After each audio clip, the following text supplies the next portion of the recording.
ఆగండి ఆగండి, ఎక్కడికి వెళ్ళిపోతున్నారు? కొంచెం సేపు ఆగి నా వీడియో అయితే చూడండి, ఎందుకంటే ఇందులో ఒక చిన్న ట్రిక్ ఉంది.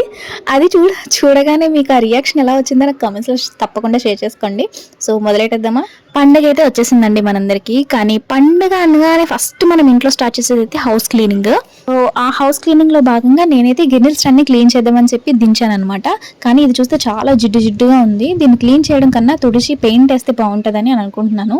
కానీ ఇక్కడ నేను ఒక చిన్న జుగాడు చేశాను. అదేంటి, అది మీరు చూసిన తర్వాత మీ రియాక్షన్ ఏంటో నాకు కమెంట్స్లో తప్పకుండా షేర్ చేసుకోండి. అదేంటో కాదు, మా ఇంట్లో బ్రష్ ఎక్కడ కనపడలేదు. సో ఈ కర్రని గుడ్డని చూడగానే నాకైతే ఒక చిన్న ఐడియా వచ్చింది, అది ఇదే అనమాట. సో నేనైతే చిన్న ట్రైల్ అయితే వేద్దామని చెప్పి ఇలా ట్రై చేశాను. మరి మీకు ఈ జుగాడ్ ఎలా అనిపించిందో నాకు కమెంట్స్లో షేర్ చేసుకోండి. అలాగే ఇది చూడగానే మీ రియాక్షన్ ఏంటో కూడా నాతో షేర్ చేసుకోండి. ఈ జుగాడ్ అయితే బాగానే వర్కౌట్ అయింది. కానీ నేను చేసిన చిన్న మిస్టేక్ ఏంటంటే గుడ్డని జస్ట్ చుట్టేశాను. ఒకవేళ మీరు కూడా ఇది ట్రై చేయాలి అనుకుంటే మాత్రం ఫస్ట్ దాన్ని కట్టేయండి. ఎలా అంటే ఒక దారం కానీ లేదంటే రబ్బర్ పెన్ కానీ చుడితే క్లాత్ అనేది ఊడదనమాట. నాకు అదే అయిపోయింది ఇక్కడ. క్లాత్ మాటికి ఉడిపోవడం వల్ల చేయంతా పెయింట్ అయిపోయింది అనమాట. సో అది ఆ మిస్టేక్ కాకుండా నార్మల్ గా యూజ్ చేసి బ్రష్ కన్నా చాలా స్మూత్ గా అయిపోతుంది, ఫాస్ట్ గా కూడా అవుట్పుట్ అయిపోయింది అనమాట. చూసారా నా చేతులు ఎలా ఉన్నాయో? అది మెస్సీగా అయిపోయింది, కానీ అవుట్పుట్ మాత్రం అదిరిపోయింది. మరి మీకు ఎలా అనిపించింది నా ట్రిక్?